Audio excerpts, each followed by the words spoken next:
একটি নির্দিষ্ট বিষয়ের উপর সারগর্ভ আলোচনা পেশ করবেন প্রখ্যাত আলেমে দ্বীন, বিশিষ্ট ইসলামী চিন্তাবিদ ও শিক্ষাবিদ, এত অঞ্চলের সকলের সুপরিচিত বক্তা, আন্তর্জাতিক খ্যাতি সম্পন্ন মুফাসসিরে কুরআন হযরতুল আল্লাম জনাব আলহাজ মাওলানা কামরুল ইসলাম সাইদ আনসারী সাহেব ঢাকা। হযরতুল আল্লাম জনাব আলহাজ মাওলানা কামরুল ইসলাম সাইদ আনসারী সাহেব ঢাকা। আমি মুহতারাম হুজুরকে ওনার সারগর্ভ আলোচনা পেশ করার জন্য মাহফিল ইন্তেজামিয়া কমিটির পক্ষ থেকে বিনয়ের সাথে অনুরোধ করছি। السلام عليكم ورحمة الله وبركاته. وعليكم السلام. سبحان الله. عليم صدري ربي زدنا. الحمد لله رب العالمين، والصلاة والسلام على رسوله الأمين وعلى آله وأصحابه أجمعين. أعوذ بالله من الشيطان الرجيم.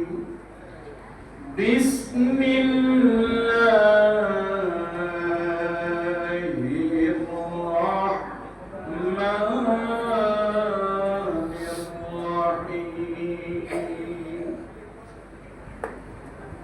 كنتم خير أمة أخرجت للناس تأمرون بالمعروف وتنهون عن المنكر وتؤمنون بالله ولو آمن أهل الكتاب لكان خيرا لهم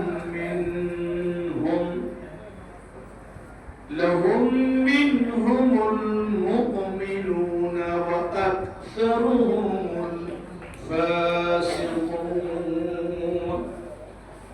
وقال رسول الله صلى الله عليه وسلم كما جاء في رواية عمر رضي الله تعالى عنه، عبد الله بن عمر رضي الله تعالى عنه، قال رسول الله صلى الله عليه وسلم ألا كلكم راع وكلكم مسؤول عن رعيته، فالإمام الذي على الناس راع وهو مسؤول عن رعيته، والرجل راع على أهل بيته وهو مسؤول عن رعيته، إلى آخر الحديث. وقال الله تعالى في شان حبيبه آمرا ومخبرا إن الله وملائكته يصلون على النبي يا أيها الذين آمنوا صلوا عليه وسلموا تسليما.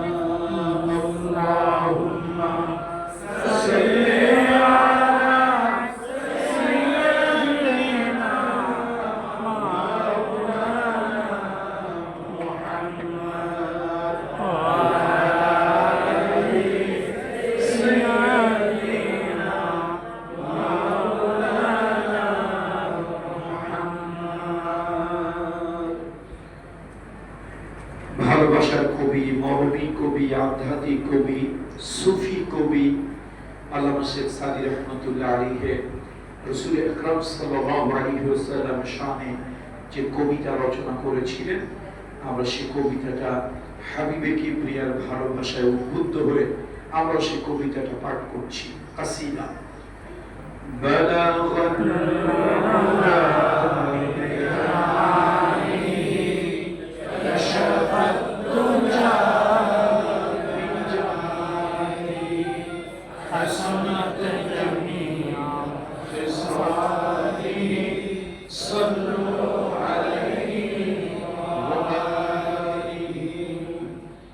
ये तेरी मेराज थी कि तुम लौहा कलम तक पहुंचा, और मेरी मेराज हूँ कि मैं तेरे कदम तक पहुंचा।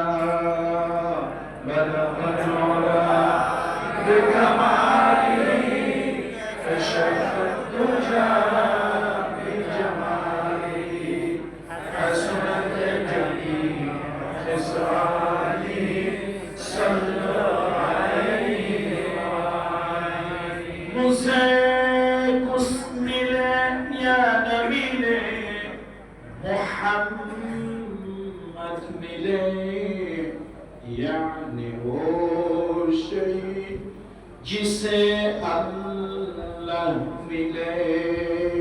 बलगल औला बिकमाली फशरत तुझा बिजमाली, हसनत जमी खिसालिही सल्लल्लाहु अलैहि वसल्लम।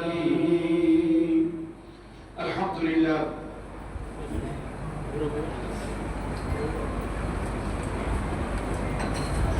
सुम्मा अल्हम्दुलिल्लाह व अम्मा बाद। पवित्र माहे रबीउल अव्वल, ए माहे रबीउल अव्वल उपलक्षे अलहाज मौलाना नूरुल कबीर साहेब रहिमाहुल्लाहु ताआला नव्वरल्लाहु मरकदाहु व जअलाल जन्नत मसওয়াহু, তার প্রবর্তিত ও প্রতিবেশী বড়হাতিয়াবাসীর উদ্যোগে আয়োজিত আজকের এই 12 দিন ব্যাপী 35তম মিলাদুন নবী, 35তম মিলাদুন নবী সাল্লাল্লাহু আলাইহি ওয়াসাল্লাম মাহফিল। এই আজিমুশ শান মাহফিলের আজকের সমাপনী দিবস। আজকের এই সমাপনী দিবসের সম্মানিত সাহেবে সাদর, আল্লাহ তাআলা তার প্রতি রহম করুন, দীর্ঘ সুস্থ নেক হায়াত দান করুন। আলহাজ হযরত মাওলানা হাফিজুল হক নিজামী সাহেব, আচ্ছা এরপরে এই অধিবেশনের কি আচ্ছা আনাম নোমান সাহেব হাফিজাহুল্লাহ আশার পথে। জি, তার বর্তমানে যারা আছেন দায়িত্বে, সভাপতির চেয়ার তো আর কখনো খালি থাকে না, যিনি সবার মুরব্বী হিসাবে বা সম্মানী হিসাবে সভাপতির দায়িত্ব পালন করছেন, আল্লাহ তাআলা তাদের সকলকে সম্মানিত করুন, দীর্ঘ সুস্থ নেক হায়াত দান করুন। আজকের এই সমাপনী দিবসে অন্যান্য হাজারাত উলামায়ে কেরাম, আইম্মায়ে মাসাজিদ, বিশেষত আমার পূর্বে যে উস্তাদেরা বয়ান করেছেন এবং আমার পরে যারা করবেন, আমি নির্দিষ্ট সাবজেক্টের উপরেই কথা বলবো। আসলে বক্তাদেরকে যখন সাবজেক্ট নির্ধারিত করে দেওয়া হয়, বক্তা যদি জ্ঞানী হয়, বক্তা যদি আকলমান হয়, তার ওই সাবজেক্টের উপর থেকে বাহিরে যাওয়া তার জন্য উচিত নয়, এটা আমি বুঝি। কিন্তু আমাদের বাংলাদেশের প্রেক্ষাপট হলো চৈত্র মাসে মাঘ মাসের ওয়াজ, মাঘ মাসে চৈত্র মাসের ওয়াজ। এক নতুন জামাই শ্বশুর বাড়ি বেড়াতে গেছে। কোন জামাই ভাই? নতুন জামাই। কিন্তু জামাইটা হলো বেউকুফ, ব্যাংকে। আপনাদের অঞ্চলে আঞ্চলিক ভাষা কি? ব্যাংকল। জামাই হলো ব্যাংকল। 3 দিন 3-4 দিন দাঁত মাজে না। এখন নতুন জামাই, শাশুড়ি হলো জাতের মেয়ে, শাশুড়ি চিন্তা করলো জামাই তো অসম্মান তো করা যায় না। হঠাৎ তার মাথায় একটা বুদ্ধি আসলো, বললো বাবা এই 10টা টাকা নিয়ে আমাদের পাশে একটা বাজার আছে, এই বাজারে গিয়ে দেখবা নতুন কুশিয়া, আমাদের দেশে বলে আখ, চট্টগ্রামের আঞ্চলিক ভাষা কি কুশিয়া, আখ কুশিয়া বুঝলি হয়েছে। তো এই 10 টাকা নিয়ে যাও, বাজারে গিয়ে তুমি একটা কুশিয়াল খেয়ে আসো। তো জামাই 10 টাকা শাশুড়ি নিতে চায় না, শাশুড়ির টাকা জোরাজুরি করছে, আদরের কারণে নিয়েছে, গেছে বাজারে, বড় হাতিয়ে বাজারে গেছে। বাজারে শাশুড়ি কি খেতে বলেছে? কুশিয়া। এখন জামাই বাজারে গিয়ে দেখি জ্যৈষ্ঠ মাস, কুশিয়ালের থেকে আম জামের ঘেরা বেশি। এক জায়গায় গিয়ে দেখে বাজারে মাছি ঘন ঘন করে, ব্যাপারটা কি? কালো কালো জিনিসটা কি? কয়ের নাম হলো কালা জাম। এক ধরনের ফল আছে কালো কালো, ব্ল্যাকবেরির মতো। এটা আপনাদের আঞ্চলিক ভাষায় কি বলে? জাম জাম, ওদিকে জাম। এই কালো জাম বেচারা চিন্তা করলো, কুশিয়াল তো জীবনের সব সময় সব জায়গায় পাই খাই, কালো জাম তো সব জায়গায় পাওয়া যায় না। ভাই দাম কত? কয় 10 টাকা হলে লবণ দিয়ে মরিচ দিয়ে জামাই দিই। আচ্ছা দাও 10 টাকা। 10 টাকার এই কালো জাম কিনে জামানো, মরিচ দিয়া লবণ দিয়ে খুব মজা করে আয়েশ করে খেতে খেতে আসছে। এখন দাঁত তো এমনি কয়দিন মাজে না, কথা কয় না, 7 দিন 7 দিন, 3 দিন 1 সপ্তাহ দাঁত মাজে না, তারপরে খাইছে কালো জাম। অবস্থা তো দাঁত নাই, দাঁত তো মুসের বিসি হয়ে গেছে। শাশুড়ির কাছে এসে একটা ঠিক করে হাসি দিয়ে কয়, আম্মা কাজ একটা করছি। কি করছো সোনার সান? কইছে কুশিয়াল তো সব জায়গায় পাওয়া যায়, একটা আনকমন জিনিস আপনাদের বাজারে পাইলাম, সেটা হলো কালো জাম। চিন্তা করলাম আজকে এটাই খাই। শাশুড়ির দাঁতের দিকে তাকায় দেখে সর্বনাশ, দাঁতের অবস্থা আগে যা একটু ছিল এখন একদম শেষ, পুরো তরমুজের বিসি। মেজাজ আর শাশুড়ি ধরে রাখতে পারলো না, বললো বিয়ের ছেলে, সেই দাঁতের ময়লা ছাড়াইতে চাইছিলাম, সেই দাঁতের ময়লা তুই আরো জড়াই নিয়ে আসছিস। দাঁতের ময়লা কি করতে চাইছিল? দাঁতের ময়লা ছাড়ানো। আসলে কুশিয়াল খাইতে বলছে কেন ভাই? এখন জামাইরে তো বলা যায় না, জামাই তুমি মেসক করে আসো, দাঁত মাজো, এটা নতুন জামাই বলা যায়, নতুন শ্বশুর বাড়ি আসছে। আর জামাই তো বোকা, বোঝে না কিছু। ঠিক একটা চালাকি, কুশিয়াল খাইলে জামাই দাঁত অটোমেটিক পরিষ্কার হয়ে যাবে, কিন্তু জামাই তো এমন বেকুব, দাঁত তো পরিষ্কার হয় না, উল্টা কি হয়েছে আরো বেশি ময়লা লাগাস। তো ভাই আমি কিন্তু ওরকম বেকুব জামাই না, সাবজেক্ট যা দিয়েছেন তার উপরেই কথা হবে, এর বাইরে নয়। সাবজেক্ট যা দেওয়া হয়েছে এটার উপরই কথা হবে, এর বাইরে নয়। রাসূলুল্লাহ সাল্লাল্লাহু আলাইহি ওয়াসাল্লামের হাদিস শরীফের ভিতরে অত্যন্ত উল্লেখযোগ্য একটা হাদিস, একখানা হাদিস, সে হাদিসের উপরই আমি মূলত আজকের এই আলোচনাটা রাখতে চাচ্ছি। মিশকাতুল মাসাবির ভিতরে হাদিসখানা এসেছে। রাসূল সাল্লাল্লাহু আলাইহি ওয়াসাল্লাম বলেছেন, আল্লাহর হাবিব সাল্লাল্লাহু আলাইহি ওয়াসাল্লাম যে হাদিসখানা, এটা আমাদের সমাজ জীবনের জন্য, আমি এই সাবজেক্টটা হাদিসটা কে নির্ধারণ করেছে আমি জানি না, আমি তাকে হৃদয় থেকে ধন্যবাদ দিতে চাই। গতানুগতিকতার বাহিরে এসে আমাদেরকে কিছু জানতে হবে, আমাদের এই সমাজকে জানাতে হবে। আমি হৃদয় থেকে উষ্ণ অভিনন্দন এবং শ্রদ্ধা জ্ঞাপন করছি ওই ব্যক্তির উপরে, আমার জন্য যিনি হাদিসখানা নির্ধারণ করেছেন আলোচ্য বিষয় হিসেবে। এটা মিশকাতুল মাসাবি, মিশকাত শরীফের কিতাবুল ইমারা ওয়াল কাদা। এটা রাষ্ট্র পরিচালনা এবং বিচার ব্যবস্থা যে অধ্যায়, এই অধ্যায়ের ভিতরে এই হাদিসখানা আছে।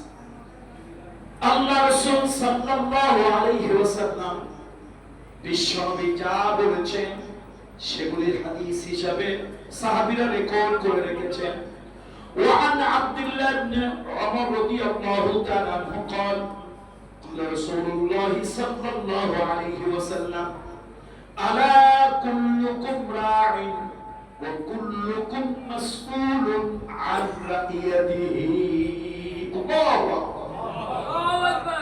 মিশকাত শরীফে কোনটা? শাসন এবং বিচার ব্যবস্থা। এই অধ্যায়ের মধ্যে হাদিসটা এসেছে। জগৎ বিখ্যাত সাহাবী আব্দুল্লাহ ইবনে ওমর, ওনার থেকে হাদিস খানা বর্ণিত। রাসূল সাল্লাল্লাহু আলাইহি ওয়াসাল্লাম বলেছেন, জেনে রাখো, সতর্ক হও, সাবধান, বি কেয়ারফুল, অ্যাটেনশন। মানে একটা মানুষের দৃষ্টিভঙ্গিকে সজাগ করার জন্য এটা হচ্ছে আরবি বাক্যের একটা স্টাইল। আল্লাহ, আমরা যেরকম কাউকে বিশেষভাবে দৃষ্টি আকর্ষণ করার জন্য, স্টুডেন্টদেরকে দৃষ্টি আকর্ষণ করার জন্য অ্যাটেনশন, আবার যখন কোন মুরব্বীদের কাছে যে অ্যাটেনশন প্লিজ, রাসূল সাল্লাল্লাহু আলাইহি ওয়াসাল্লাম তার উম্মতের দৃষ্টি আকর্ষণ করছেন, আলা কুল্লুকুম রাঈন ওয়া কুল্লুকুম মাসউলুন আন রাইয়াতিহি। জেনে রাখো, সাবধান, মনে রাখো, তোমরা প্রত্যেকেই হচ্ছে অভিভাবক, আর তোমাদের অভিভাবকত্বের ব্যাপারে কিয়ামতের ময়দানে প্রশ্ন করা হবে, জিজ্ঞাসা করা হবে। এটা হচ্ছে সুন্দর বাংলা। আর একটু যদি সারগাইয়া বাংলা, নোয়াখালী বাংলা যদি বলি, তাহলে আলা কুল্লুকুম রাঈ, তোমরা প্রত্যেকে হলে রাখাল। প্রত্যেকে কি? রাখাল। প্রশ্ন হতে পারে, রাসূলুল্লাহ আমাদেরকে রাখাল বললো? না, খারাপ অর্থে নিয়ে না। এখানে রাখাল এটা রূপক অর্থে বলেছে। একজন মালিক তার 10টা গরু, 20টা ছাগল, এই বড় হাতিয়া বাড়ি একজন লোককে চাকরি দিলে, তোমার মাসে বেতন হলো 15,000 টাকা। আমি তোমাকে কাপড় চোপড় দেব, খেতে দেব, থাকার জায়গা দেব, তোমার পরিবার পরিজনকে থাকার ব্যবস্থা করে দেব। কিন্তু তোমার একটা কাজ আমি দিলাম, চাকরি হলো আমার 10টা গরু আছে, 20টা ছাগল আছে, মাঠে নিয়ে তুমি দেখাশোনা করবে, ঘাস খাওয়াবে। সারাদিন ওই গরু ছাগল মাঠের ভিতরে ঘাস খাবে, সকালবেলায় নিয়ে যাবে, সন্ধ্যাবেলায় নিয়ে আসবে। এটা হলো তোমার চাকরি। বিনিময়ে তোমাকে থাকার জায়গা দেব, খাওয়ার ব্যবস্থা করে দেব, কাপড় চোপড় দেব, যা লাগে তাই দেব, তোমার প্রয়োজন মিটাই দেব। রাখাল বেতনের কথা চিন্তা করলো না, খাবারের কথা চিন্তা করলো না, থাকার জায়গা, আশ্রয়ের জায়গার কথা চিন্তা করলো না। 10টা গরু আর 20টা ছাগল নিয়ে চলে গেল মাঠে। মাঠে গিয়ে সে দেখলো ডাঙ্গুলি খেলতেছে, কেউ হাডুডু খেলে, কেউ কাবাডি খেলে, কেউ ফুটবল খেলে। গরু ছেড়ে দিয়া, ছাগল ছেড়ে দিয়া সে এই খেলায় মত্ত হয়ে গেল। সারাদিন দৌড়ায় দৌড়ায় ফুটবল খেললো, ডাঙ্গুলি খেললো, হাডুডু খেললো, কাবাডি খেললো।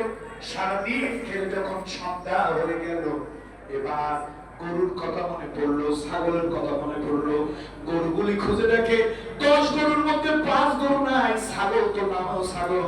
পরে যদি চিটাগাং ভার্সিটিতে পড়ান, তারপর ছাগল ছাগলই থাকবে, মানুষ হবে না। 20টা ছাগল নিয়ে গিয়েছিল, একটা ডাইনে আর একটা বাই, একটা উত্তরে, একটা পূর্বে, একটা পশ্চিমে, এদিক সেদিক চলে গেছে। ছাগলগুলি আর নাই। একটা এদিক সেদিক চলে যাওয়ার পর বেচারা ঘুরে বেঁচে দেখলো মাত্র 7টা 8টা ছাগল আছে।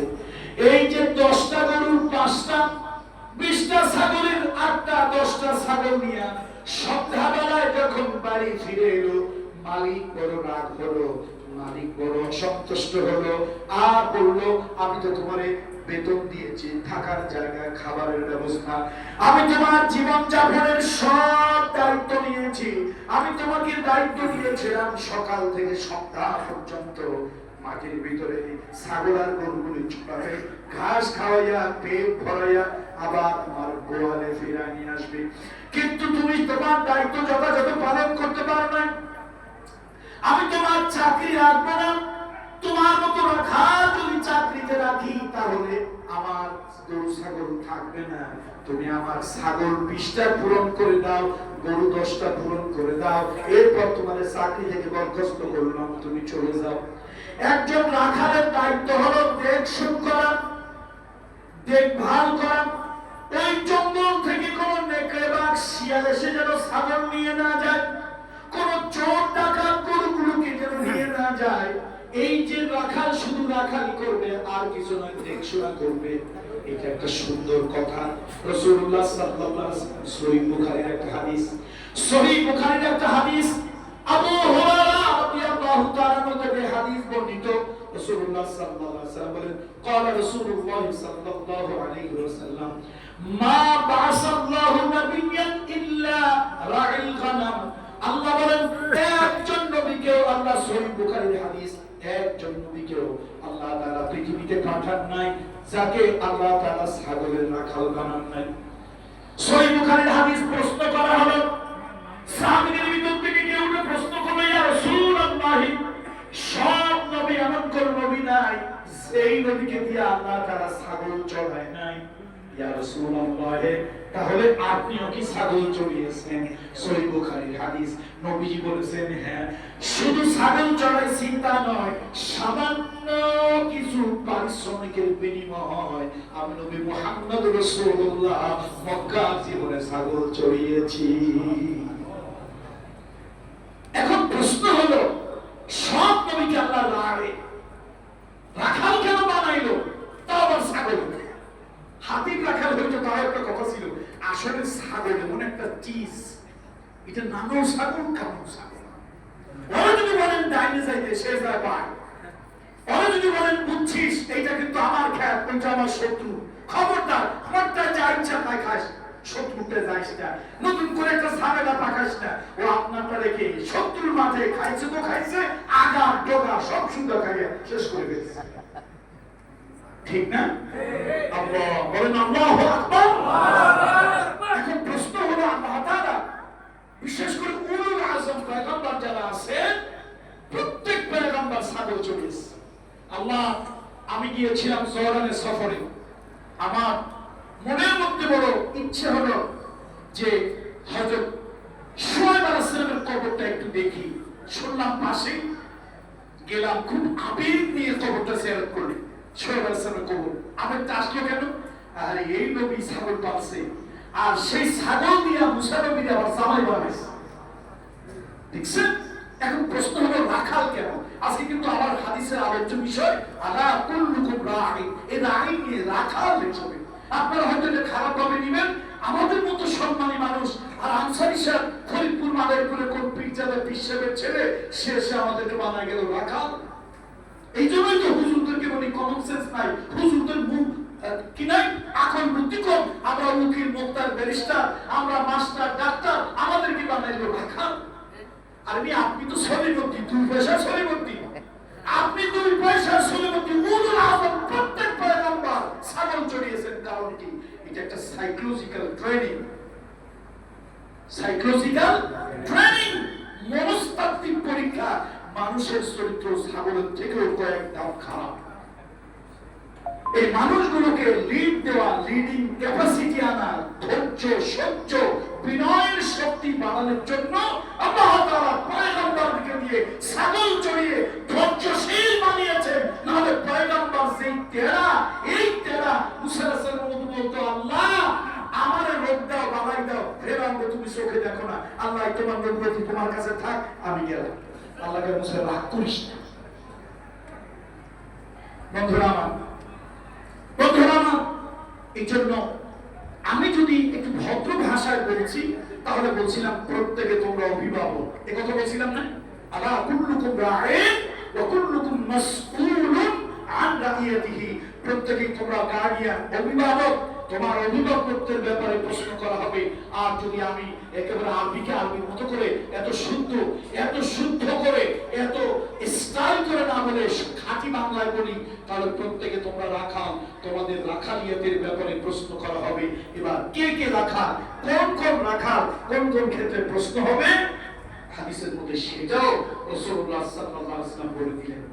আল্লাহ নবী বললেন, আলা কুল্লুকুম রাঈন ওয়া কুল্লুকুম মাসউলুন আন রাইয়াতিহি ফাল ইমামু আল্লাযী আলা আন-নাস রাঈন ওয়া হুয়া মাসউলুন আন রাইয়াতিহি। সমাজের যারা ইমাম, কি বলা হয়েছে বলুন তো? ইমাম, এটা শুধু নামাজের ইমাম নয়, সমাজের ইমামের কথা বলা হয়েছে। আল্লাহ রাসূল বলেন, আল ইমামু আল্লাযী মাসউলুন আন রাইয়াতিহি, ইমাম যারা হবেন ওই এলাকার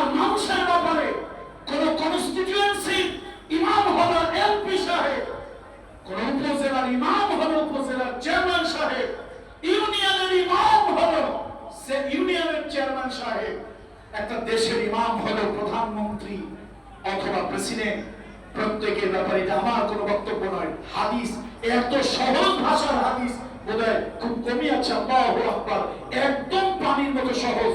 সামান্য আরবি যারা জানেন তারা আলহামদুলিল্লাহ হাদিসটা অর্থ বুঝে ফেলবে।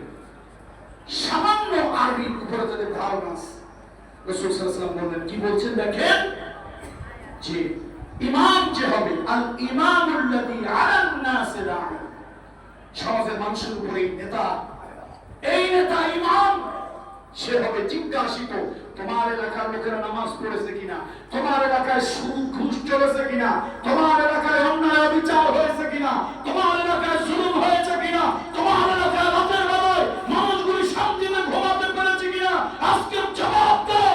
আমি আল্লাহ আদালতের সামনে জবাব দাও, তারপরে কদম বাড়াও। আমি আল্লাহর আদালতের সামনে জবাব না দিয়ে এক কদম সামনের দিকে অগ্রসর হতো। ঠিক কিয়ামতের ময়দানে তো ডিজিএফআই এনএসআই থাকবে না। কারে কারে ঠ্যাঙ্গা লাগবে, লিস্ট দিয়ে দিছে, যা অমুকরা অমুকরে ঠ্যাঙ্গা, গোষ্ঠী সুদ্ধা ঠ্যাঙ্গা, এমন ভাবে রিমান্ডে নাও, উপরের দিকে পা দাও, নিচের দিকে মাথা দিয়ে রাখো, এক সপ্তাহ পর্যন্ত নিজের বাপের নাম যেন ভুলে যায়। এরকম ভিন্ন দলের ভিন্ন মতের লোকদেরকে শায়েস্তা করার জন্য এরকম কিছু উল্টা পাল্টা কাজ কারবার তোমার সমাজের নেতারা ইমামেরা করে। মসজিদের ইমাম 50 জন লোক নামাজ পড়বে, 100 জন লোক নামাজ পড়বে, জুমার দিনে 200 জন লোক হবে। সেই ইমাম নির্ধারণ করতে গিয়ে দেখে তার মাথায় টুপি আছে কিনা, যদি দেখে ইমামের ভাল্লুকার উল্লুকের মতো চুল, কয় তুমি ইমামের যোগ্য না। শার্ট প্যান্ট হারাম না, শার্ট প্যান্ট হারাম না, নাজায়েজ না, কিন্তু এটা ইসলামিক কালচারাল ড্রেস নয়। শার্ট প্যান্ট কি নয় বলুন? শার্ট প্যান্ট হারাম না। আমাদের দেশে কিছু লোক আছে অতি গোলামি করে, গোলামি ইসলামে বৈধ নয়। ওই যে আল্লামা মোল্লা জিয়াউর রাহমাতুল্লাহ আলাইহি নুরুল আনওয়ার কিতাবের ভিতরে এসেছে, ইন্নাল মুতাআসসিবিনা ক্বাদ আখাল্লু দ্বীনা কাসীরা ওয়া ইয়াজআলুনা আল মাকরুহা হারামান ওয়াল মামদুহা ফারজা ফালা ইউতাবারু বিজাওহিন হাউলাইল কাসিরিন। আমার সমাজে কিছু লোক আছে, এই গোলামগুলো ইসলামকে ধ্বংস করছে, এই গোলামগুলো ইসলামকে খাইছে, 2 পাতার নবী 6 পাতার ভাত দেখায়। ইসলাম যেটা হারাম করে নাই তুমি সেটাকে হারাম বানাতে পারো না। ইসলাম যেটাকে অবৈধ করে নাই সেটাকে তুমি অবৈধ বানাতে পারো না। ইসলাম যেটাকে মাকরুহ করেছে সেটাকে তুমি হারাম করতে পারো না। ইসলাম যেটাকে জায়েজ করেছে সেটাকে তুমি মাকরুহ বানাতে পারো না। এই তাআসসুবি গোলামি ভালো না। তাহলে শার্ট প্যান্ট এটা হারাম না, কি না ভাই? হারাম না। তবে কোন পোশাক নয়? ইসলামিক কালচারাল ড্রেস অবশ্যই নয়, অবশ্যই নয়, অবশ্যই নয়। এখন ইমাম আসছে কোট প্যান্ট শার্ট টাই পরে, আপনারা বলবেন মিয়া এটা তো নাজায়েজ না, কিন্তু তোমার মতো লোকের ইমাম বানাইলে আমাদের নামাজ তো বেড়া ভাঙিয়া পালাবে। ইয়াল্লাহ রো এমসি তুমি চলে যাও, তোমার দিয়ে কাজ হবে না। তাহলে 50 জন লোকের ইমাম, চুলটা কেমন দেখতেছেন, দাড়িটা ঠিক আছে কিনা, তারপরে হলো সে পর্দা পশিদা মানে কিনা, শিরক বেদাত করে কিনা, হারাম এবং হালালের তমিজ করে কিনা। 50 জন লোকের ইমামতির দায়িত্ব দেবেন, জুমার দিনে 200 লোক হবে মসজিদে, সেই ইমাম খুঁজতে গিয়া পা থেকে মাথা পর্যন্ত খুঁজতে খুঁজতে একেবারে তার বিবির পর্দা করে কিনা ওই পর্যন্ত চলে গেলেন, সেটারও খোঁজ খবর নিলেন। অথচ আপনার সাতকানিয়া লোহাগাড়ার জাতির একজন ইমাম হবে, এই কনস্টিটিউয়েন্সির নামাজ পড়ে কিনা, বোতল খায় কিনা, খাইলে আবার লালটা খায় না নীলটা খায়, কোন ধরনের কি করে, পরে টাকা হক নষ্ট করে কিনা, ইত্যাদি ইত্যাদি, এগুলোর কোনো খবর নাই। আল্লাহ রাসূল সাল্লাল্লাহু আলাইহি ওয়াসাল্লাম রাসূলুল্লাহর জন্য বলেছেন, আলা সতর্ক হও, সাবধান হও, কুল্লুকুম রাঈন, প্রত্যেকে তোমরা হচ্ছে অভিভাবক, রাখাল, দেখভালকারী, ও মাসউলুন আন রাইয়াতিহি, তোমার সেই এলাকার দায়িত্ব তোমার, এই মানুষগুলোর ব্যাপারে তোমাকে প্রশ্ন করা হবে, জিজ্ঞাসা করা হবে। এই কিয়ামতে আল্লাহর আদালতে সেখানে জিজ্ঞাসার জবাব দেয়া তারপরে যেতে হবে। ওখানে কোনো ডিজিএফআই কাজ হবে না, আমার দলের লিডার, আমার দলের ক্যাডার, এগুলোতে কোনো কাজ হবে না। তাহলে প্রত্যেকে প্রশ্নের মুখোমুখি হতে হবে। ইমাম হবে প্রশ্নের মুখোমুখি, সে হবে তার অধীনস্থ মানুষগুলোর ব্যাপারে। আল্লাহ নবী বলেছেন, আল্লাহ রাসূল বলেছেন, আর রাজুলু রাইন আলা আহলি বাইতিহি, একজন পুরুষ হলো অভিভাবক তার পরিবারের ব্যাপারে। আপনি চলে যান, আপনার বিবি কার সাথে যায়, কোথায় যায়, কি করে, আপনি কোনো খবর রাখেন না। কিয়ামতের ময়দানে আপনিও আল্লাহর কাছে জিজ্ঞাসিত হবেন। বন্ধুরা, অনেক পুরুষ বিদেশ থেকে মাশাআল্লাহ সুন্দর একটা ড্রেস কিনে দিছে, বউ একদিন বউকে কথা শাসন করে নাই, 700 টাকা দিয়া, 1200 টাকা দিয়া, 10,000 টাকা দিয়া লেহেঙ্গা সেটটা তোমারে কিনে দিলাম, আমারে পরে তুমি দেখাও। বউ তারে পরে দেখায় না। মাশাআল্লাহ একদিন স্বামী নাই বাড়িতে, লেহেঙ্গা সেটটা সুন্দর দামি পোশাকটা পরে বের হয়েছে, প্রথম দেখা হয়েছে ইজি বাইকালার সাথে। কই ভাবি জাতটা জোশ লাগতেছে আপনারে, একেবারে অসাফ। 12,000 টাকা দিয়ে কিনে আপনার বলা উচিত ছিল, তোমাকে আমি 12,000 টাকা দিয়ে কিনে দিয়েছি। এ বিবি, আমার জন্য তুমি হালাল, তোমার জন্য আমি হালাল, এটা আমি আল্লাহর নবীর সুন্নাত আদায় করেছি। তোমাকে সুন্দর পোশাক পরে দিয়েছি, এই পোশাক পরে তুমি আমাকে দেখাবে, আমার মনোরঞ্জন করবে, এটা জায়েজ, শুধু জায়েজ না, উল্টা সোয়া। স্বামী স্বামীকে তার স্ত্রী সুন্দর সেজে গুজে দেখাবে, সুন্দর সেজে গুজে দেখাবে, প্রয়োজন হলে দরজা জানলা আটকাইয়া নাচতে গানও দেখাবে, অসুবিধা নাই, হালাল, বৈধ, জায়েজ, বরং সোয়া। বরং কি? এখন আপনি পরিবারের অভিভাবক, আপনার স্ত্রী খবর নাই, 12,000 টাকার লেহেঙ্গা সেট পরে প্রথম বাড়ি থেকে বের হইছে, আপনি জানেনই না খবর, সুন্দর সেজে গুজে লিপস্টিক, আলতা, পাউডার, স্নো, আলকাতরা যা আছে সব লাগাইয়া গেল, প্রথম দেখা হলো ইজিবাই কালার সাথে, ভাবি জানা একটা সুন্দর জোশ মারতেছে। 2 নম্বরে গেল ব্যাংকে, ব্যাংকের অফিসার সব কাজ রেখে কথা কয় মাশাআল্লাহ, আপনি আসবেন, এরকম ফ্রি সার্ভিস সব সময় আপনি পাবেন। এখন তো আউযুবিল্লাহ আউযুবিল্লাহ বলেন, বাহিরে গেলে তো কুল্লু আলহামদুলিল্লাহ বলেন। হুজুরের কাছে আসলে আউযুবিল্লাহ না আউযুবিল্লাহ, বাহিরে গেলে কুল্লু শাই আলহামদুলিল্লাহ। কথা শুনতেছেন? আমি কোথা থেকে বলতেছি, কোথা থেকে বলতেছি? হাদিস থেকে বলতেছি। রাষ্ট্রের প্রধান কিয়ামতের আল্লাহর আদালতে জিজ্ঞাসিত হবে, হাদিস নবীজি, তুমি রাখাল ছিলে, অভিভাবক ছিলে, গার্ডিয়ান ছিলে, দেখভালকারী ছিলে, তোমার দেশে কি কি হয়েছে, কোন কোন কাজ হয়েছে, দেশের জনগণ নামাজ পড়েছে কিনা, আল্লাযিনা ইম্মাক্কান্নাহুম ফিল আরদ আকামুস সালাত ওয়া আতাউস যাকাত ওয়া আমালু বিল মারুফ ওয়া নাহাউ আনিল মুনকার। আমি তোমাদেরকে রাষ্ট্র ক্ষমতা দিয়েছিলাম, শুধু বিদেশে টাকা পাচার করেছো, বেগমপাড়ায় বাড়ি করেছো, সুইস ব্যাংকে টাকা জমা করেছো, অথচ তোমার দেশে নামাজ কায়েম করার পরিবেশ ছিল, তুমি নামাজ কায়েম করো নাই। কিয়ামতে আমি আল্লাহর আদালতে এই প্রশ্নের জবাব দিয়ে কদম ফেলবে, না হলে এক কদম ফেলতে পারবে না। এই জন্য আল্লাহ নবী বলেন, বিশ্ব নবী বলেন,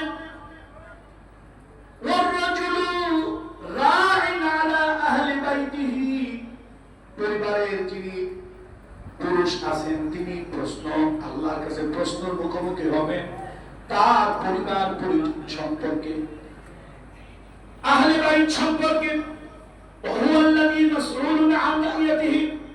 এবার আসতে পর্দার মহিলারা, মাগো তোমাদের ব্যাপারে বলা হয়েছে, ওয়াল মারআতু রাইআতুন আলা বাইতি যাওজিহা।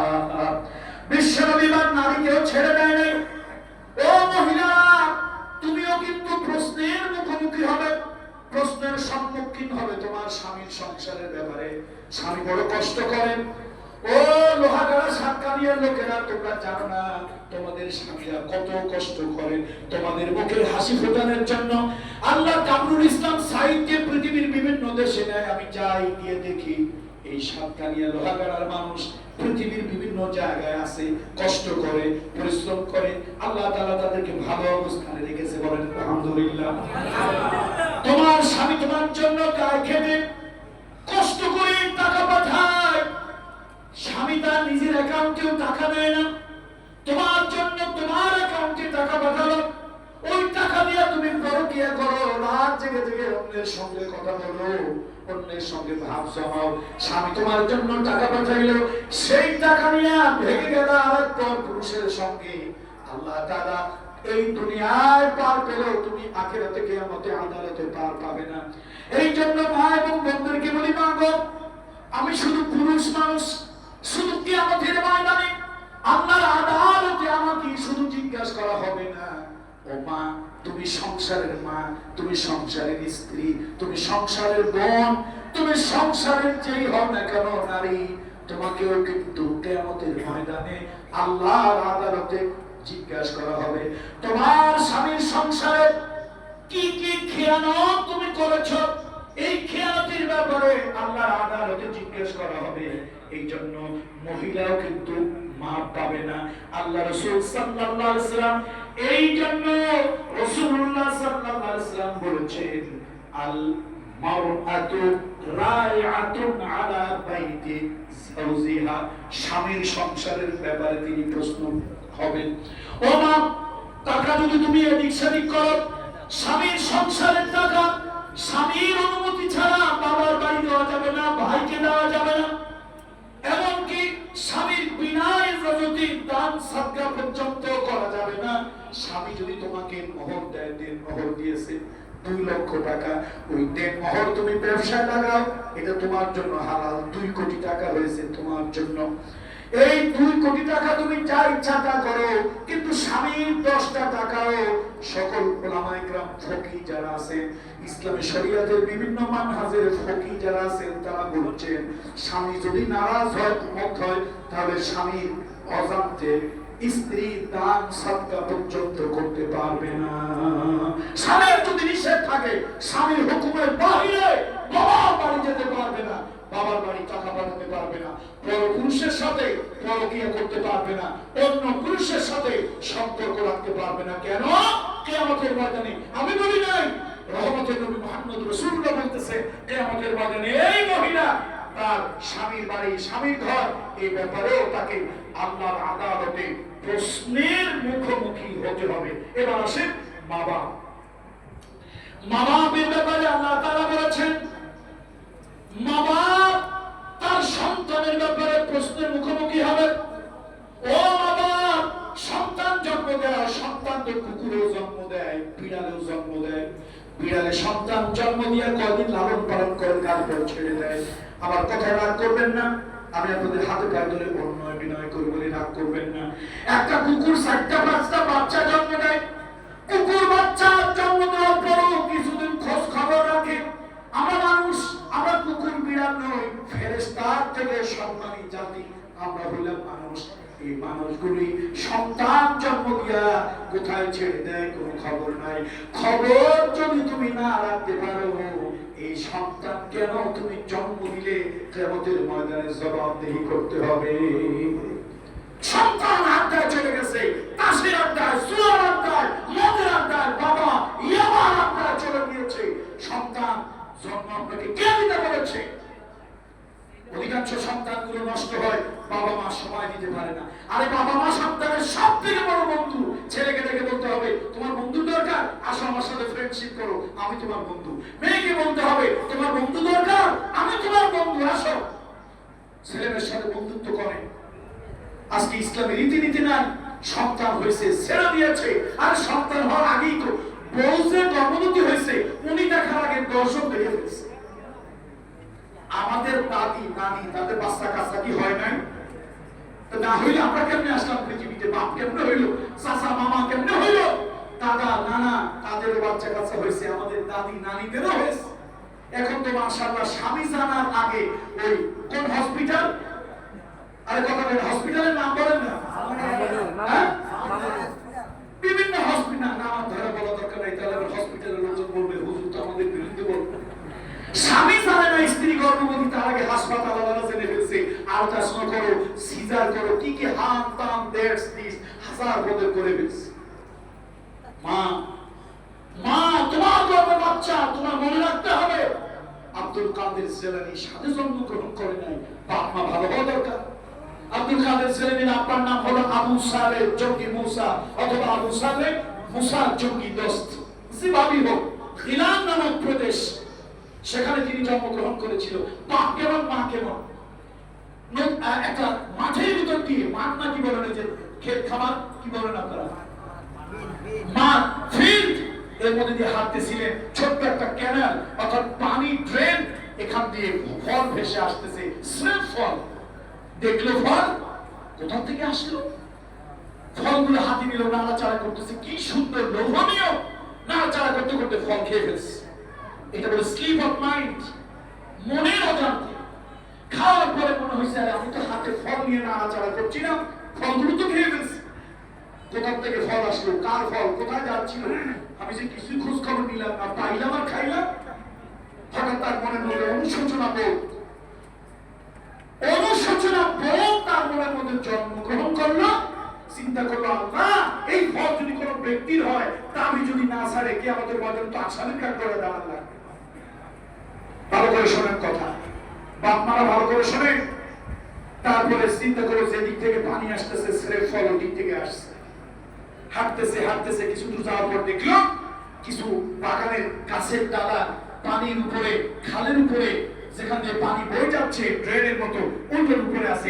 এই ফলই তো আমি খাইছি না। তাড়াতাড়ি বাগানের মধ্যে ঢুকছে, দেখে একটা লোক, শুভ্র সমুজ্জ্বল চেহারা, নামাজি একটা লোক, হাত পায়ে জড়ায় ধরলো, হুজুর আপনার ফল গাছের থেকে বিদ্যুৎচ্যুত হয়ে বোতা থেকে খসে পানিতে পড়ছে, ভাসতে ভাসতে আমার গ্রামে গেছে। আমি পাইয়া উঠাইয়া নাড়াচাড়া করে কোন ফাঁকে খাইয়ে ফেলছি, ঠিক নাই। এখন তো আমার মনে পড়ছে, ফল কি আপনি দাবি ছেড়ে ছাড়ছেন না দাবি রেখে ছাড়ছেন? ফল কি কারো জন্য ফাটাইছেন না প্রাকৃতিক ভাবে ন্যাচারালি চলে গেছে? এখন আমি তো চিন্তায় পড়ে গেছি, এই ফলের দাবি যদি কি আমাদের ময়দানে হয় তো আমি করবো কি? আরে ভাই, তুমি পা ছাড়ো, আমি বাগানের মালিক না, বাগানের মালিক না আমি হলাম এই বাগানের কেয়ারটেকার, দেখাশোনা করি। তবে বাগানের মালিক একজন মস্ত বড় ভালো মানুষ, আল্লাহওয়ালা বুজুর্গ ব্যক্তি। 40 বছর আমি এই বাগানে চাকরি করি। কত মানুষ, কত পশু পাখি ফল খেলো, কারো কাছে উনি দাবি রাখেন না, মানুষ ভালো করে, কারো কাছে রাখে নাই, সেটা ভিন্ন কথা। আমি তো দাবি রাখতে চাই না, দাবি রাখতে চাই না। তো কি করতে চান? মাপ চাইতে চাই। লোকটা আসছে, ওই যে উনি মালিক, দৌড়ে গেছে, সালাম দিয়া চড়াই ধরছে, হুজুর আমি তো একটা ভুল করে ফেলছি, মারাত্মক ভুল। আপনার বাগানের ফল ডাল থেকে, বোগাম থেকে বিদ্যুৎচ্যুত হয়ে জমিনে পড়ছিল, পানি স্রোতের মধ্যে, ক্যানালের মধ্যে পড়ছে, ভেসে ভেসে ওদিকে গেছে, আমি তো না বুঝে খেয়ে ফেলছি। এখন আমার কি হবে? আল্লাহর রাস্তে আমার একটু মাফ করে দেন। কে আমাদের ময়দানে যদি এই দাবি করেন তো আমি দেবো কোথা থেকে? তখন তো আমার কাছে টাকা পয়সা, ডলার, রিয়াল, দিনার, দিরহাম কিছুই থাকবে না। লোকটা আপাত মস্ত, মাথা থেকে পা পর্যন্ত ভালো করে 3বার 4বার দেখছে। দেখার পরে সবকিছু দেখে কি যেন চিন্তা করে বললো, দেখো তুমি তো একটা মারাত্মক অপরাধ করে ফেলছো, মারাত্মক অপরাধ। আচ্ছা এখন তুমি কি জন্য আসছো? দাবিটা ছাড়াই দেন। বাবারে, এত বড় একটা অপরাধ তুমি করেছো, এমনি দাবিটা ছেড়ে দেবো। আচ্ছা আমি একটু চিন্তা ভাবনা করি, তুমি যে অপরাধটা করেছো তোমাকে মাফ করা যায় কিনা, দাবিটা ছাড়া যায় কিনা। এখন বলে, হুজুর আমার কি হবে? আরে কিয়ামতের ময়দানে এই ফলের দাবি আমি কোথা থেকে দেবো? আমার যদি কোনো নেক আমল আল্লাহর কাছে কবুল না হয় তো আমি এটার ঋণটা শোধ করবো কি দিয়া? আপনি যা শাস্তি আমার দেন তারপর মাফ করে দেন। উনি করে অপরাধটা বড় মারাত্মক, সাংঘাতিক, একটু চিন্তা করতে হবে। চিন্তা ভাবনা করে কয়, বাবা 12 বছর আমার কাছে থাকো, গোলামি করো, তাহলে ছাড়বো। এখন লোকটা আবু সালেহ মুসা দোস্তার, উনি বললো কি, আর লোকটার চরিত্র কি? উনি বলছিল এরকম 40 বছর কত মানুষ খাইছে, গেছে, দিছে, তা আমি কোনোদিন রাখে নাই, বরং কেউ আসলে উল্টা আরো 10টা দিয়ে দিছে। আমি একবার কাশ্মীরে গেছি, এত ডিফারেন্ট কাইন্ডস আপেল, খাবো কি আপেল দেখে আমার পেট ভরে গেছে। এই বাগানে এরকম, ওই বাগানে এরকম, সেই বাগানে আর রকম, খালি ঘুরি আর দেখি আল্লাহর কুদরত। এক বাগানে এইরকম আপেল আমার জিন্দেগিতে জন্মে কোনদিন দেখি নাই। এইটা দেখে আমার লোভ লাগছে। এখন ড্রাইভার হলো আমার কাশ্মীরে, গাইড এবং ড্রাইভার। তো মহিলা একটা তারা যেন কি বলছে, আমি বললাম ভাই এত সুন্দর বাগান, একটু আমার ছবি ফটো তুলে দিই। ফটো তুলছে, মনে মনে চিন্তা করতেছি, আল্লাহ এরকম আপেল কেমন লাগে, সুগা না মিষ্টি, আর দেখলেই তো কলজা ভরে গেছে। এটা চিন্তা করতে করতে মহিলা এক ছবি আপেল নিয়ে আসছে, এসে তারপরে ড্রাইভারকে দিছে, কি যেন বলছে। এরপরে ড্রাইভার আমার কয়, এটা তুমি খাও। আমি বললাম কোথা থেকে কার পয়সা দেবো কি দেবো? কথা না একদম ফ্রি বেলাস, এটা বেলাস হাদিয়া দিছে তোমারে খাও। আর মনে মনে চিন্তা করলাম মান জাদ্দা ওয়াজাদ। আর আমি যেটা খাইতে চাইলাম বুঝলো কেমনি? যে এরকম লোভনীয় ফল লোকের আসলে যখন টাকায় ওরা বসে এই জন্য ফল তোমাকে দিয়েছে। আমার জিজ্ঞেস করছে লোকটাকে, উনি বলছে বাংলাদেশ থেকে এক শায়েখ আসছে, এটা সেটা হাম কাম দ্যাটস এন্ড দিস। লোক মহিলা মনে করছে তো বরকতের জন্য তো দেওয়া দরকার, দিছে। আমিও মাশাআল্লাহ এটাই মনে মনে আমার কাছে চাইতেছিলাম, হারাম ভাবে হলো না, হালাল ভাবেই খাইয়া ফেললাম। তো জিনিসের প্রতি লোভ মানুষের হয়, কত মানুষ লোভ করে, উনি উল্টা আরো 10টা টাকা দিয়ে দেয়। আর আবু সালের সঙ্গে মুসা দোস্ত নিজের থেকে মাফ চাইতে আসছে, 3বার 4বার লক্ষ্য করে বলছে বাবা অপরাধ সাংঘাতিক, মাফ করা যায় না। তো একটা শব্দ যদি 12 বছর চাকরি গোলামি করো তাহলে মাফ করা যায়। এখন উনি চিন্তা করে আল্লাহ তো মুলা চুরিতে ফাঁসি, কি মুলা চুরিতে ফাঁসি সামান্য অপরাধ। আসলে গোলামি কিচ্ছু না ভাই, কিচ্ছু না, কিচ্ছু না গোলামি, চাকরি বাকরি কিচ্ছু না। রাত 12টার সময়, 1টার সময়, 2টার সময় উঠে বলে ইয়া আবু সালেহ চলে গেছে, ইয়া আল্লাহ কম কম ওঠো, নামাজে দাঁড়াও, তাহাজ্জুদে দাঁড়াও, আযান দাও, বাজামাত নামাজ পড়ো। এইগুলি এদিকে একটা চাকরি আর গোলামি হইল। 12 বছর হইছে। আবু সালেহ সঙ্গে মুসা দোস্ত কয় হুজুর এই এখন ফলের দাবিটা ছাড়াই দেন, তারপরে আল্লাহ রাস্তায় আমাদের দাবিটা ছাড়াই দিলে কিয়ামতের দিন আমি অন্তত আমল টামল যা করছি আল্লাহ কবুল করে কিনা তার তো ঠিক নাই, অন্তত কারো ঋণ রইলাম না। হুজুর কয় আমি যে তোমার মাফ করবো তা তো করি নাই। আমি বলছি ভারত তুমি আমার এখানে চাকরি করো, খেদমত করো, গোলামি করো, কেয়ারটেকারগিরি করো, আমি চিন্তা করবো। 12 বছর চিন্তা ভাবনা করে দেখলাম তোমার যে অবস্থা, সাংঘাতিক অপরাধ তোমার, এই অপরাধ আমি চিন্তা করে দিলাম সবাই মাফ করলো, তোমার মাফ করা যায় না। কি করতে হবে? আমার ঘরে একটা মেয়ে আছে, লোকে বলে প্রতিবন্ধী, বিশেষ চাহিদা সম্পন্ন। লোকে বলে আমার মেয়ে নাকি ঠিক মতো দেখে না, ঠিক মতো হাঁটে না, ঠিক মতো চলে না, এটা লোকে বলে। এরকম মেয়েটা আমি কোথায় কি বিবাহ দেই? চিন্তা করলাম এই মেয়েটা যদি তোমার কাছে গসায় দিতে পারি, তুমি যদি দায়িত্ব নাও তাহলে মাপটা করা যায়, না হলে বাবু তুমি তোমার মতে যাও। আমি চিন্তা করে দেখছি আমার এই ফলের দাবি তুমি আর সবার জন্য ছাড়লো, তোমার জন্য ছাড়লো না। আমার এটা যা বিনিময় কিয়ামতের ময়দানে দিবা। শেষে কাম দেওয়ার পর হুজুর আল্লাহর রাস্তায় এই কাজটা করিয়েন না। দুনিয়ার আদালত সহজ, আল্লাহর আদালত কঠিন। সেই আদালতে আমার বিচার হবে, আমি দেব কোথা থেকে? জানো মেয়ে আমি বিয়ে করতে রাজি হই না। আচ্ছা এখন বিয়ে করতে রাজি হয়েছে কি ঢাক ঢোল শাখা সিঁদুর সবকিছু লাগবে নাকি? আরে মুসলমান তোমাদের কপাল পড়ছে হলুদ বরণ, এই বরণ, সেই বরণ, ছাগল বরণ, গরু বরণ, বরণের আর মুসলমানের কোনো অভাব নাই। মুসলমানের বিয়ের জন্য দিনদারি আগে, ইজাবার কবুল, বাস দ্যাটস এনাফ। গাছিয়া আছে, ইজাবার কবুল হয়েছে, বিয়ে হয়ে গেছে। বাবা তার কন্যারে শপথ করে দিয়েছে, ইজাব কবুল হয়েছে। এবার যা ওই রুমের মধ্যে তোমার স্ত্রী, রুমের মধ্যে ঢুকে একটা চিৎকার দিয়ে বের হয়েছে, আবু সালেহ এসে, মানে ব্যাপার কি, খবর কি? তো হুজুর আগে তো একটা ছোট্ট ভুল করছি, সেই জন্য 12 বছর গোলামি, প্রতিবন্ধী মেয়ে বিয়ে করা। এবার তো শরীয়তের খেলাফ করছি, না জানি আমার ফাঁসি হবে। কি করছো? কয়েক বেগানা মহিলার ঘরের মধ্যে ঢুকে গেছিলাম। আল্লাহর চোখের পানি ছেড়ে দিয়ে কয় বেগানা নয়, তোমার জন্য হালাল, এগানা নয়, বেগানা নয়, এগানা মহিলা তোমার জন্য হালাল, তোমার স্ত্রী। তাহলে এত সুন্দর, কি সুন্দর কথা, কি সুন্দর চোখ। বলে আমি আসলে তো আমার মেয়ে অন্ধের কথা বলি নাই, লোকে বলেছে আমার মেয়ে শরীয়তের গণ্ডির বাহিরে দেখে না, শরীয়তের গণ্ডির বাহিরে কোনো কিছু শোনে না। এই পা দুইটা দিয়া শরীয়তের গণ্ডির বাহিরে আমার মেয়ে সাবালিক হওয়ার আগে আর পরে কোথাও যায়। তুমি যেদিন আমার কাছে ফলের দাবি চাইতে আসলে, আমি মনে মনে ভাবলাম আমার জিন্দেগির এই ফল আমি তো নিয়ত করে ছেড়ে দিয়েছি, পশু পাখি সব ডাকাত যা খায় খায়, আল্লাহ আমাকে দিয়েছেন, এর বিনিময়ে আমার রুজি রুটি দিয়ে আমার পেট চলে, সংসার চলে। আর আল্লাহর বান্দারা এমনকি পশু পাখি যদি খায় আমার সওয়াব হবে, গুনাহ হবে না। জিন্দেগিতে কেউ আমার কাছে আসলো না, আপনার বাগানের দুইটা ফল খাইছি, মাফ করে দেন। তুমি আমার কাছে কোথা থেকে আসছে, ফল কেমনে গেছে তা জানি না। আমার কাছে যখন ক্ষমা চাওয়ার জন্য আসলে আমি তোমার আপাত মস্তক দেখলাম বারবার বড় সন্ধিচ্ছু দৃষ্টি নিয়ে বারবার দেখলাম। আমার কাছে মনে হইল দুনিয়ার মানুষ থেকে তুমি একটু এক্সেপশনাল, ব্যতিক্রম ধর্মী। আমার কাছে মনে হলো আমারও তো একটা ব্যতিক্রম ধর্মী মেয়ে আছে, কার হাতে নেই। তোমার পরীক্ষা করার জন্য কোরআনের নামে 12 বছর রাখলাম, সুন্নতের শরীয়তের তালিম দিলাম। এই পরীক্ষায় তুমি পাস করলে আমার মনে হলো আমার মেয়ের জন্য এরকম একটা ছেলে উপযুক্ত। কিয়ামতের ময়দানে আল্লাহর আদালতে যদি ধরা পড়ে যায় এই একটা নসবের কারণে, আল্লাহর আদালতে যেন মাফ পেয়ে যায়, এই জন্য আমার কন্যাকে বিবাহের শর্ত দিয়া আমি তোমাকে ফলের বিচারাতে চেয়েছিলাম। আমার অন্য কোনো উদ্দেশ্য, খারাপ কোনো উদ্দেশ্য নয়। যাও তোমার জন্য হালাল স্ত্রী উপভোগ করো, ঘর সংসার করো। এই হলো স্ত্রী উম্মুল খায়রিন ফাতিমা। পিতা হলো আবু সালেহ জঙ্গি মুসার দোস্ত। কারো হক মারেন নাই, কারো হক নষ্ট করেন নাই, কোন হকুল ইবাদ, কোন পাপের কারণে আপনার আদালতে গিয়ে দাঁড়াতে হয় এই চিন্তা তার মধ্যে ভয় সৃষ্টি করে দিয়েছে।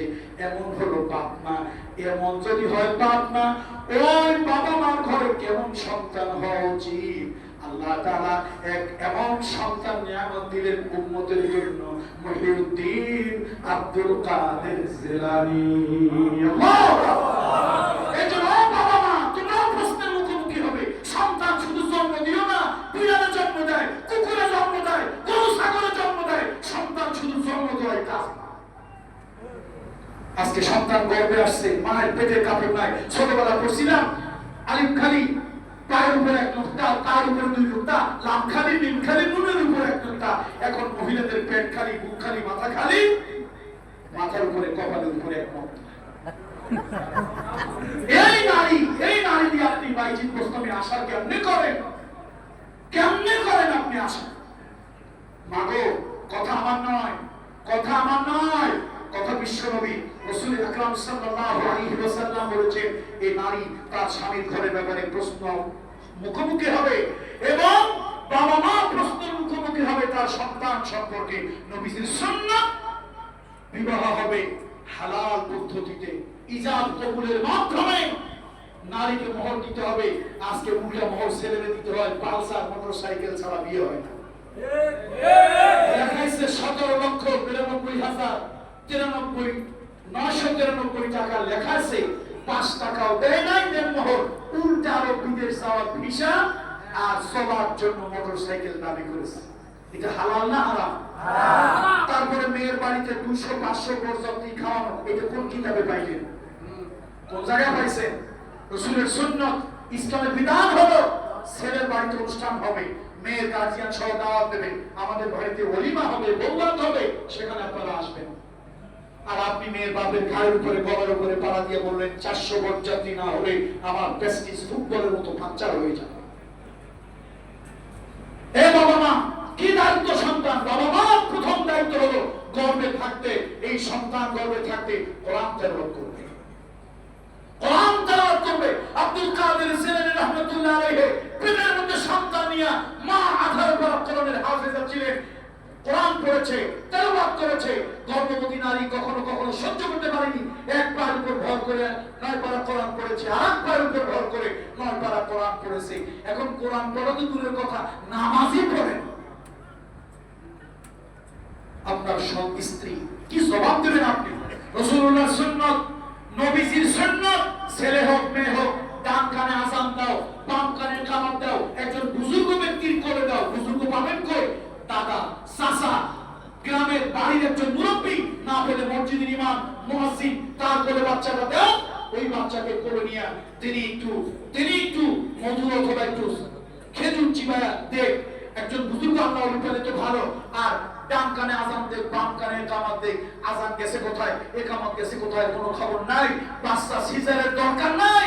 এরপরও কিছু লোভী লোকেরা সিজারের জন্য পাগল হয়ে এটারে পরিস্থিতি সিচুয়েশন ক্রিয়েট করে তারপরে সিজার চালায়, ছুরি চালায়। আহারে আল্লাহ, আগেকার দিনে কুত্তার সিজার লাগে না, বিড়ালের সিজার লাগে না, গরুর সিজার লাগে না, যত সিজার মানুষের সালাম কালাম নাই, বাচ্চা হয়েছে কয়জনের আজান দিচ্ছেন ডান কানে, আবার ছেলে হইলে দেন মেয়ে হইলে দেয় না। নবীজি তো ভাগ করেন নাই ছেলে আর মেয়ে। আপনার ছেলের আজান শোনেন নাই, এই জন্য আপনার ছেলে কলেজে যায়, ভার্সিটিতে যায়, সব স্লোগান ভালো লাগে। আল্লাহু আকবার স্লোগান শুনলে তার কাছে সাম্প্রদায়িক প্রতিক্রিয়াশীল ধর্মান্ধদের স্লোগান মনে হয়।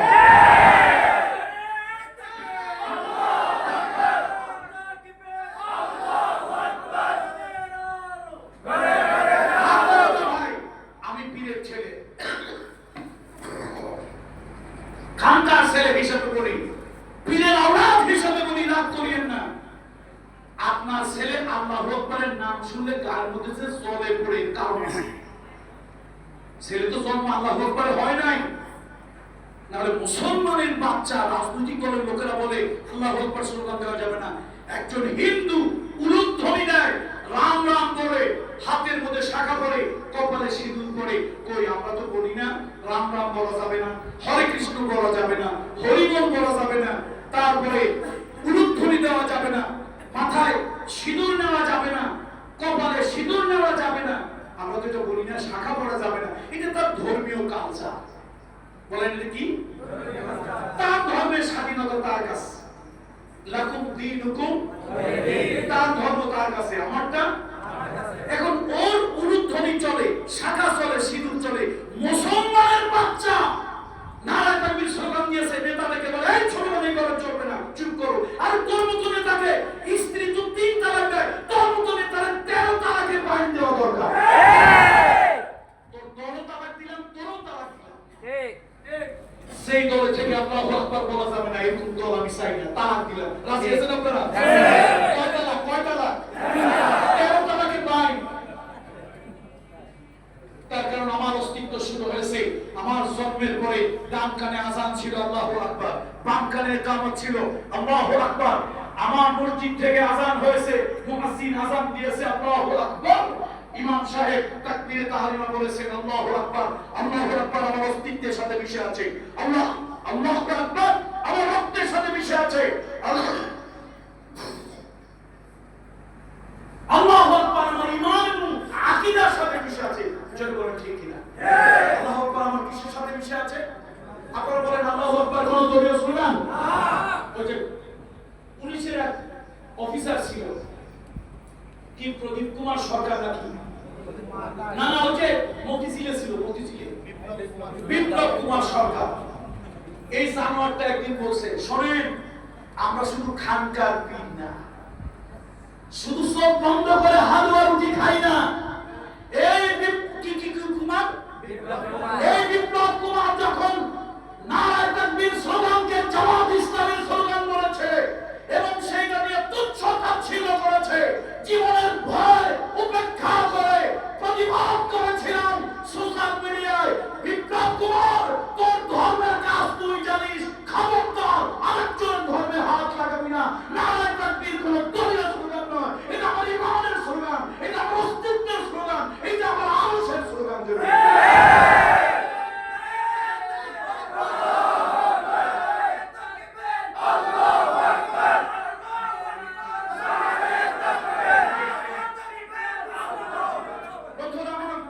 এই স্লোগানের সাথে আমরা আসি না নাই?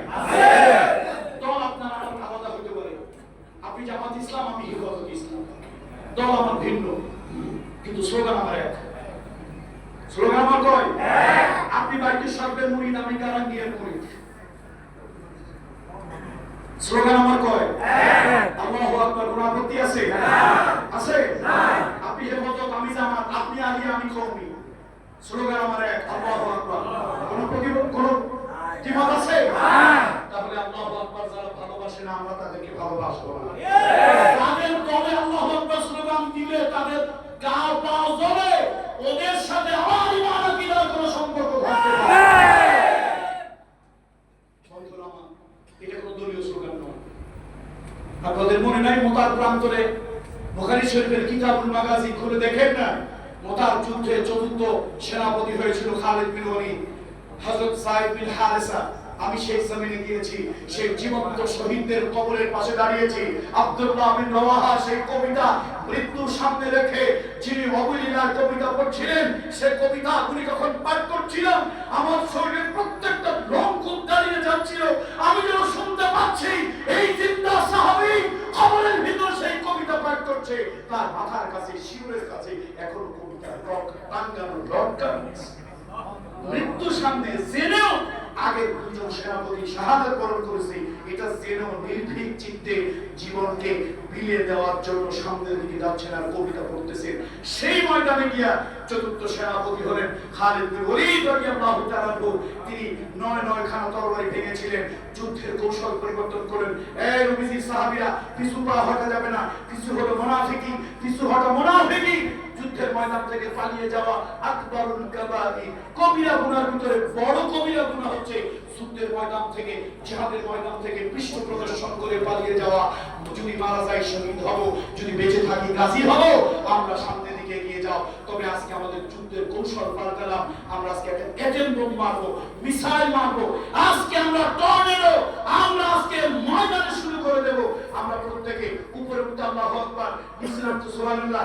আজকে আমরা না উঠতে আর নামতে শুধু আল্লাহু আকবার, সামনে আগাতে আল্লাহু আকবার, ডবল মার্চ করতে আল্লাহু আকবার, তরবারি উঠাতে আল্লাহু আকবার, তরবারি নামাতে আল্লাহু আকবার, বাতিল দেখলে আল্লাহু আকবার, সামনে এগিয়ে গেলে আল্লাহু আকবার।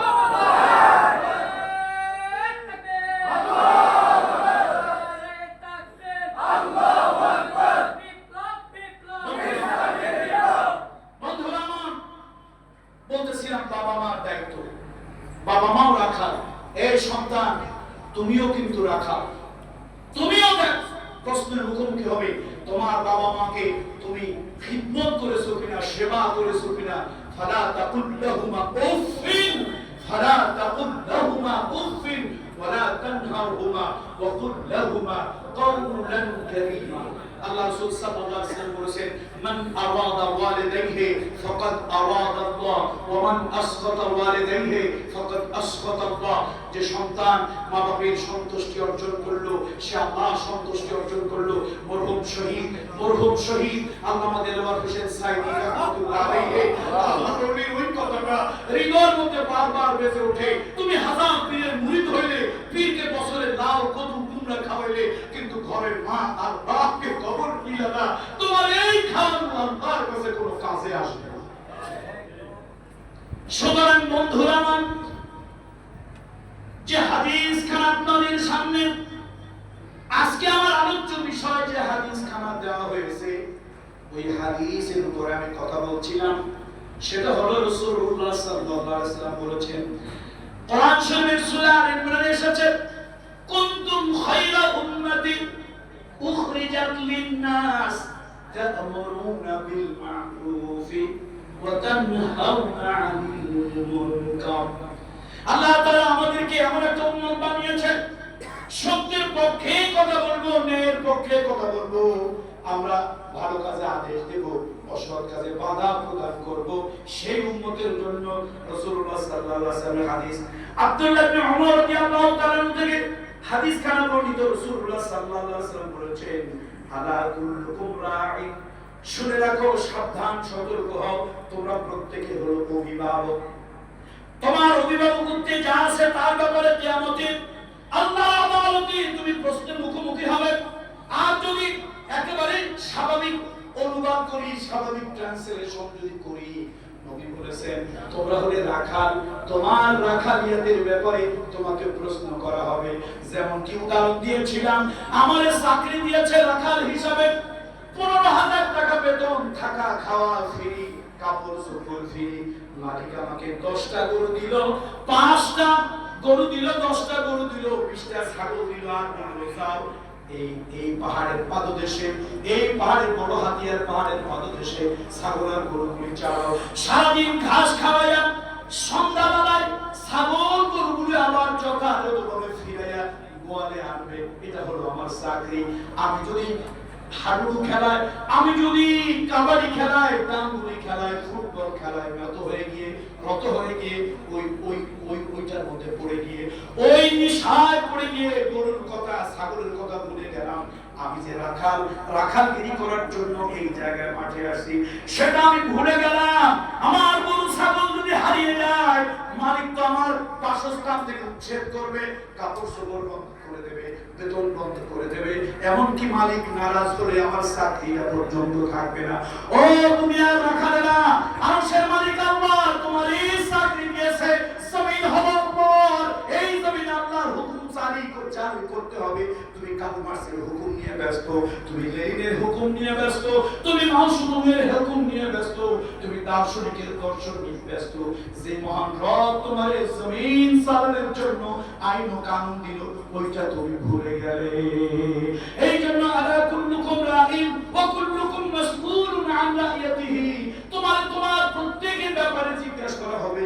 তুমি কালো, তোমারে কালো জিজ্ঞেস করা হবে, তুমি ধলা, তোমাকে ধলা জিজ্ঞেস করা হবে, তুমি ধনী, তোমাকে ধনীর মতো জিজ্ঞেস করা হবে, তুমি গরিব, তোমাকে গরিবের মতো জিজ্ঞেস করা হবে, তুমি প্রধানমন্ত্রী, তোমার প্রধানমন্ত্রীর মতো জিজ্ঞেস করা হবে, তুমি চৌকিদার দফাদার, তোমাকে চৌকিদার দফাদারের মতো জিজ্ঞেস করা হবে। এই জন্য আসুন